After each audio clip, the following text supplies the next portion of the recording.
Position ఇవ్వలేదని వాళ్ళు మాట్లాడుతున్నారు, పొజిషన్ ఇవ్వాలో లేదనే విషయం గురించి మీరు మాట్లాడుతున్నారు.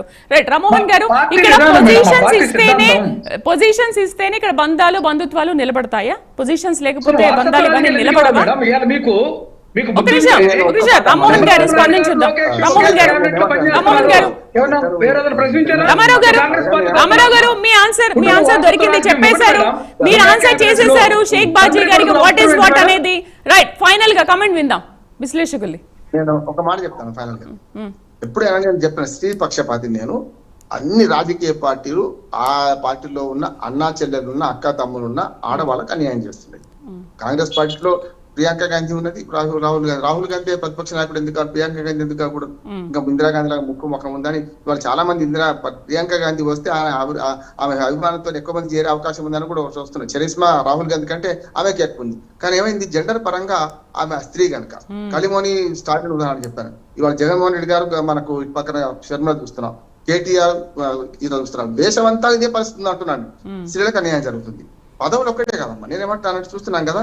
ఇప్పుడు పదవి అంటే సమానంగా పంచిచ్చే సమస్య ఏముండదు, ప్రజలు నిర్ణయించాలి ఏదైనా. కానీ ఒక మాట అంటుందంటే, రక్షాబంధన్ ఎంత పవిత్రమైందంటే ఒకనాడు అలకుండా మొత్తం ధ్వంసం చేసిండు పరమశివుడు. అటువంటి సంస్కృతి అమ్మ మనది. సతీదేవిని పిలవకుండా ఎందుకు వచ్చినామని అవమానిస్తే అల్లుడైన శంకరుడు మొత్తం నాశనం చేసి దక్ష యజ్ఞం ధ్వంసం చూస్తాం కదా.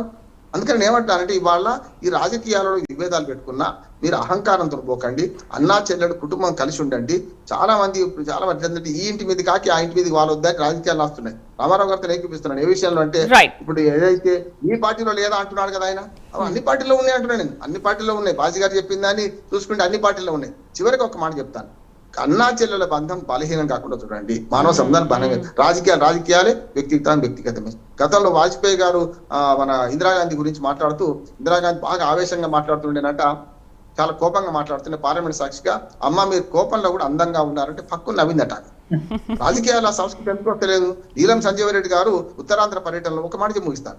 ఉత్తరాంధ్ర పర్యటనలో ఉన్నప్పుడు ఒక కాంగ్రెస్ మంత్రి స్థాయి నాయకుడు, ఆ పేరు చెప్పని నేను అవమానించినట్టయితే, ఆయన కారులో కూర్చొని గౌతులు వచ్చన్న ఆయన ప్రతిపక్ష నాయకుడు ఏది అప్పుడు ఆంధ్రప్రదేశ్ లో ప్రతిపక్ష నాయకుడిని నవాగుడి చెవకులు వెళ్తే మూడో మాట విన్న తర్వాత నీలం సంజీవ రెడ్డి గారు స్వయంగా ఆయన ముఖ్యమంత్రి ఆంధ్రప్రదేశ్ కు ఆయన ఏమన్నాడంటే, డ్రైవర్ని కారాపమని పక్కన ఉన్న మంత్రి స్థాయి మన రాజకీయ నాయకుడు తోటి సహచరుని దించేసి రోడ్డు మీద విడిచెట్టి వెళ్ళిపోయిందట. ఎందుకంటే ఇంకొక మాట మాట్లాడితే బాగుండదని చెప్పి. ఎందుకు గౌతుల చేనే గారి మీద ప్రతిపక్షంగా చాలా విమర్శలు చేసుకున్నారు, కానీ రాజకీయంగా వచ్చేవరకల్లా ఒక మానవ విలువను పాటించారు. నేను స్పష్టంగా చెప్తున్నాను, ఇవాళ అన్నాచరుల మధ్య అనుబంధం బాగుండాలంటే వీళ్ళందరూ పార్టీ రాజకీయమే దీనిదే కనుక తమ్ముడే పేకాడని ట్రంపెట్లు అంటుండే మన దేశం పట్ల. మనం కూడా కనీసం వీళ్ళు ఎవరు పెద్ద ఎవరు గొప్ప అంటలేదు. నేను అన్నా చెల్లెళ్ళు కలిసి ఉంటే బాగుంటది అనుకుంటాం. రాజకీయం విభేదించండి అంతేందుకు. భార్యాభర్తలు వేరు పార్టీలో ఉండలేరా, సంసారం చేస్తారా, విడిపోయినరా? మీరు అన్నా చెల్లెళ్ళు ఇంకా తోడబుట్టిన వాడు ఏకగర్భ చరిత్రులు మీరు, కనుక బాగుండాలి కదా అని నేను అంటున్నాను. దీన్ని విడిచిపెట్టి మీరు రాజకీయం చేసిన అనుకోండి, పలచన అవుతారు అంటున్నాను.